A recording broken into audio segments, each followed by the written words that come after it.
महाकुंभ के दौरान नंगा नहाने से साधु को रोका, FIR हुई। चमत्कार महाकुंभ मेले का भारतीय संस्कृति और आध्यात्मिकता में अत्यंत महत्वपूर्ण स्थान है। यह मेला 12 वर्षों के अंतराल पर आयोजित होता है और भारत के 4 पवित्र स्थलों हरिद्वार, प्रयागराज, उज्जैन और नासिक में बारी बारी से होता है। यह एक ऐसा समय है जब साधु, संत, भक्त और श्रद्धालु गंगा, यमुना और अन्य पवित्र नदियों में स्नान करके मोक्ष प्राप्ति का अनुभव करते हैं। इस आयोजन में न केवल धार्मिक बल्कि सांस्कृतिक, सामाजिक और आध्यात्मिक पहलू भी जुड़े होते हैं। महाकुंभ और साधुओं की परंपरा। महाकुंभ में साधुओं का विशेष स्थान है। इन्हें भारतीय धर्म और संस्कृति के संरक्षक माना जाता है। इन साधुओं में विशेषकर नागा साधुओं का एक विशिष्ट स्थान है, जो अपने तप और साधना के लिए प्रसिद्ध होते हैं। नागा साधु आमतौर पर वस्त्र नहीं पहनते और यह उनकी साधना का हिस्सा माना जाता है।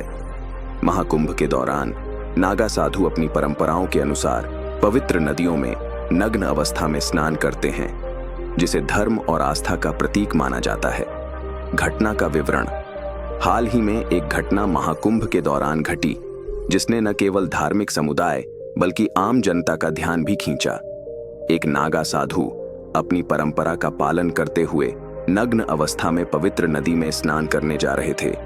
तभी वहां तैनात कुछ सुरक्षा कर्मियों और प्रशासनिक अधिकारियों ने उन्हें ऐसा करने से रोक दिया।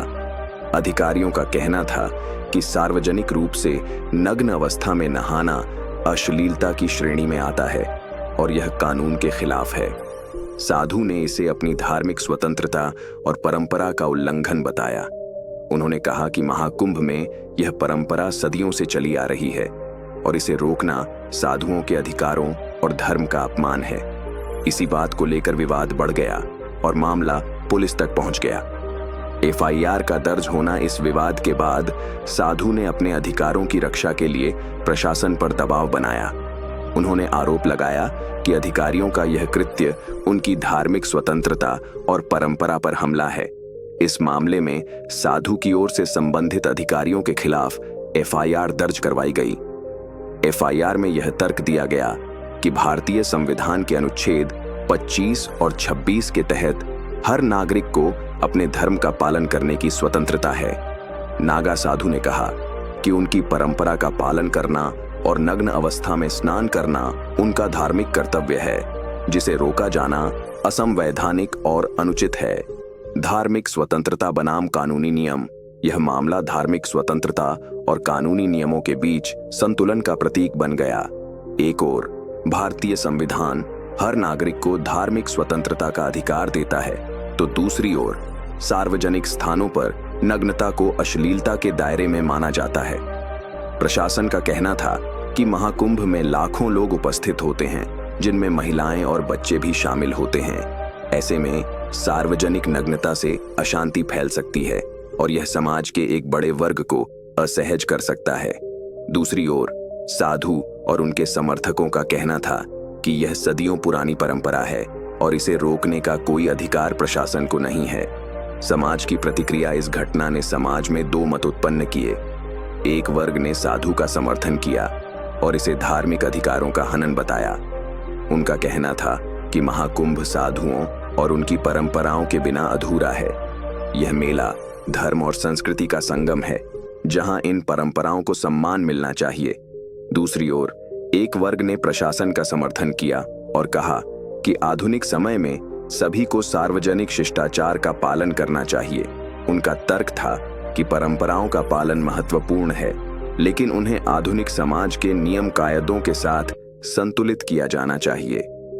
मामले का समाधान। इस विवाद को सुलझाने के लिए प्रशासन और साधु समुदाय के बीच बातचीत हुई। साधु समाज ने अपने धार्मिक अधिकारों की रक्षा के लिए कड़ा रुख अपनाया, जबकि प्रशासन ने कानून व्यवस्था बनाए रखने की अपनी जिम्मेदारी पर जोर दिया। बातचीत के बाद यह निर्णय लिया गया कि नागा साधुओं को उनके परंपरागत नग्न स्नान की अनुमति दी जाएगी, लेकिन इसके लिए एक विशेष समय और स्थान निर्धारित किया जाएगा। इस समय के दौरान अन्य श्रद्धालुओं और आम जनता की उपस्थिति सीमित रहेगी, ताकि किसी भी प्रकार की अशांति या असहजता न हो। घटना का चमत्कारिक पहलू। इस पूरे मामले में सबसे चमत्कारिक बात यह रही कि कैसे धर्म, परंपरा और कानून के बीच संतुलन बनाने का प्रयास किया गया। इस घटना ने यह भी सिखाया कि संवाद और सहिष्णुता से बड़े विवादों को सुलझाया जा सकता है। महाकुंभ जैसे आयोजनों का उद्देश्य लोगों को धर्म, संस्कृति और एकता के सूत्र में पिरोना है। यह घटना चाहे जितनी विवादास्पद रही हो, अंततः इस बात का प्रतीक बन गई कि भारत जैसे विविधतापूर्ण देश में धार्मिक स्वतंत्रता और कानूनी नियमों के बीच तालमेल संभव है।